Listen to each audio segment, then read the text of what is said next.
अस्सलाम वालेकुम नाजरीन, मैं हूं आपकी होस्ट शुमाइला राजपूत और आप देख रहे हैं फास्ट 24 न्यूज़।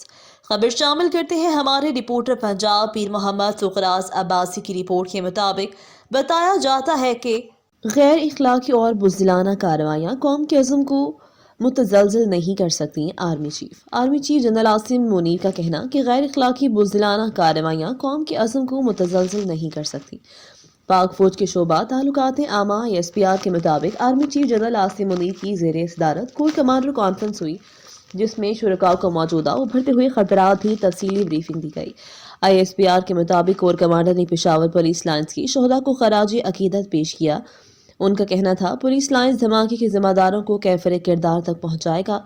कोर कमांडर से खिताब करते हुए आर्मी चीफ का कहना था कि गैर इखलाकी बुज़दिलाना कार्रवाइयाँ कौम के अज़म को मुतज़लज़ल नहीं कर सकती। बुज़दिलाना कार्रवाइयाँ किसी भी दहशतगर्द तंजीम के लिए ज़ीरो टॉलरेंस के साथ अज़म को मजबूत करती हैं। आर्मी चीफ ने दहशतगर्दी के खिलाफ ऑपरेशन पर फोकस जारी रखने की हिदायत करते हुए कहा कि दहशतगर्दी के खिलाफ ऑपरेशन पायदार अमन के हसूल तक जारी रखे जाएं। ISPR के मुताबिक कॉन्फ्रेंस में दहशतगर्दों और उनके हामी मैकेनिज्म का गठजोड़ तोड़ने के ऑपरेशन पर ब्रीफिंग दी गई।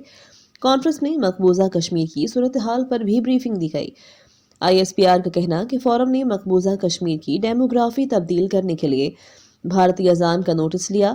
फोरम ने मकबूजा कश्मीर में इंसानी हकूक़ की खिलाफ वर्जी का भी नोटिस लिया और कश्मीरियों की जद्दोजहद आज़ादी की हिमायत का आदा किया।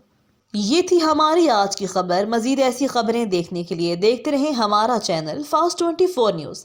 अपनी होस्ट शुमाइला राजपूत को दीजिए इजाज़त। अल्लाह निगहबान।